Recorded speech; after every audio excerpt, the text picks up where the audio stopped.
১৯৭১ আগে বাকি সব পরে। হ্যাঁ, এই কথা বলেছেন স্বরাষ্ট্রমন্ত্রী সালাউদ্দিন। এই কথা বলার কারণ কি বলেন তো? এনসিপি জামাত যে ২৪-এর জুলাই অভ্যুত্থানকে বেশি প্রায়োরিটি দিচ্ছে আর ১৯৭১ কে দাবিয়ে রাখার চেষ্টা করতেছে। এই জন্য সালাউদ্দিন আহমেদ আজকে বলেছে ৭১ আগে বাকি সব পরে। দর্শক শ্রোতা, সালাউদ্দিন আহমেদ আরো কিছু গুরুত্বপূর্ণ কথা বলেছেন জামাত এনসিপি কে নিয়ে। আজকের এই ভিডিওটি দেখলেই আপনারা বুঝতে পারবেন। দর্শক শ্রোতা, আপনারা আগে একটু কমেন্ট করুন তো, আপনারা কাকে প্রায়োরিটি দিবেন, ১৯৭১ সাল নাকি ২০২৪ সাল? আমি কিন্তু ১৯৭১ সালই, কারণ ১৯৭১ সাল যদি না হতো এই দেশ পূর্ব পাকিস্তানি থাকতো। যাই হোক, ৭১ আগে বাকি সব পরে বললেন স্বরাষ্ট্রমন্ত্রী সালাউদ্দিন। ৭১-এর মুক্তিযুদ্ধের ইতিহাসকে অন্য কোনো ইতিহাসের সঙ্গে না মেলানোর আহ্বান জানিয়ে স্বরাষ্ট্রমন্ত্রী সালাউদ্দিন আহমেদ বলেছেন, ৭১-কে অন্য কোনো ইতিহাসের সঙ্গে মেলানো যাবে না। ৭১ আগে বাকি সব পরে। বিএনপি কারো অবদান অস্বীকার করে না।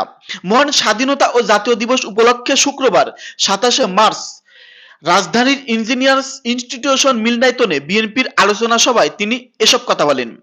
স্বরাষ্ট্রমন্ত্রী বলেন, বাংলাদেশের মানুষ দীর্ঘদিন ধরে জানে ও শুনে এসেছে যে স্বাধীনতার ঘোষণা কালুরঘাট বেতার কেন্দ্র থেকে প্রচারিত হয়। ২৭শে মার্চ তৎকালীন major Ziaur Rahman provisional head of the state হিসেবে আনুষ্ঠানিকভাবে স্বাধীনতার ঘোষণা দেন। সালাউদ্দিন আহমেদ বলেন, গণ অভ্যুত্থানে যারা শহীদ হয়েছেন এবং যারা নেতৃত্ব দিয়েছেন তাদের সবার অবদান সরকার স্বীকার করে। আমরা কারো বিজয় ছিনিয়ে নিতে চাই না। সবাই মিলে ৭১-এর ইতিহাসকে আগে সম্মান জানাতে হবে। ৭১ কখনো অন্য কোনো ইতিহাসের সঙ্গে তা মিলবে না। কেউ ভুলেও মেলানোর চেষ্টাও করবেন না। দর্শক শ্রোতা, সালাউদ্দিন আহমেদ এই মন্তব্যটা করেছে। ৭১ ৭১-এর সঙ্গে আপনারা ২৪ এটা মিলাতে চাইবেন না। ২৪ ২৪-এর জায়গায়, ৭১ ৭১-এর জায়গায়। ৭১ না হলে ২৪ করতে পারতেন না। ৭১ হয়েছে এই জন্যই আপনারা ২৪ করতে পেরেছেন। সালাউদ্দিন আহমেদ এটাই বলতেছে। এই জন্য তিনি স্পষ্ট ভাবে বলে দিয়েছেন যে ২৪-কে ৭১-এর সঙ্গে তুলনা করবেন না, কারণ ৭১ ৭১-ই। দর্শক শ্রোতা, সালাউদ্দিন আহমেদের একটা বিষয় আমার কাছে ভালো লাগে, পার্সোনালি ভালো লাগে, কারণ তিনি স্ট্রেট কথাবার্তা বলেন। তিনি মনে করেন মুখের ভিতর ঘুরিয়ে পেঁচিয়ে, নেতা কর্মীরা যেসব ভাষায় কথা বলে তিনি ঘুরিয়ে পেঁচিয়ে না বলে স্ট্রেট ভাবে কথা বলে। ওই যে সংসদ অধিবেশনে কি বলেছে দেখেছেন, শোনেন নাই? আবেগ দিয়ে সংবিধান চলে না, আবেগ দিয়ে দেশ চলে না, সংবিধান চলে,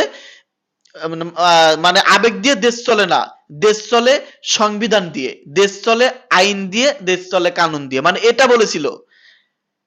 আবার এখন আবার বলতেছে ৭১ ৭১-ই, ৭১-এর আগে ৭১ আগে বাকি সব পরে। দর্শক, সালাউদ্দিন আহমেদের এই মন্তব্যটা আপনারা কেমন ভাবে দেখলেন অবশ্যই ভিডিওর কমেন্টে লিখে জানিয়ে দিবেন। আমরা ২৪-কে অনেক সম্মান করি, ৭১-কেও সম্মান করি, বা ভাষা আন্দোলনকেও সম্মান করি। যে যাই মনে করেন যে যার জায়গায় অবস্থান নিয়ে সে যার জায়গায় আছে, তো কাউকে কারোর সঙ্গে মিলাতে যাইবেন না। তবে সবার আগে ১৯৭১ সাল, এটা সবাইকে মানতেই হবে।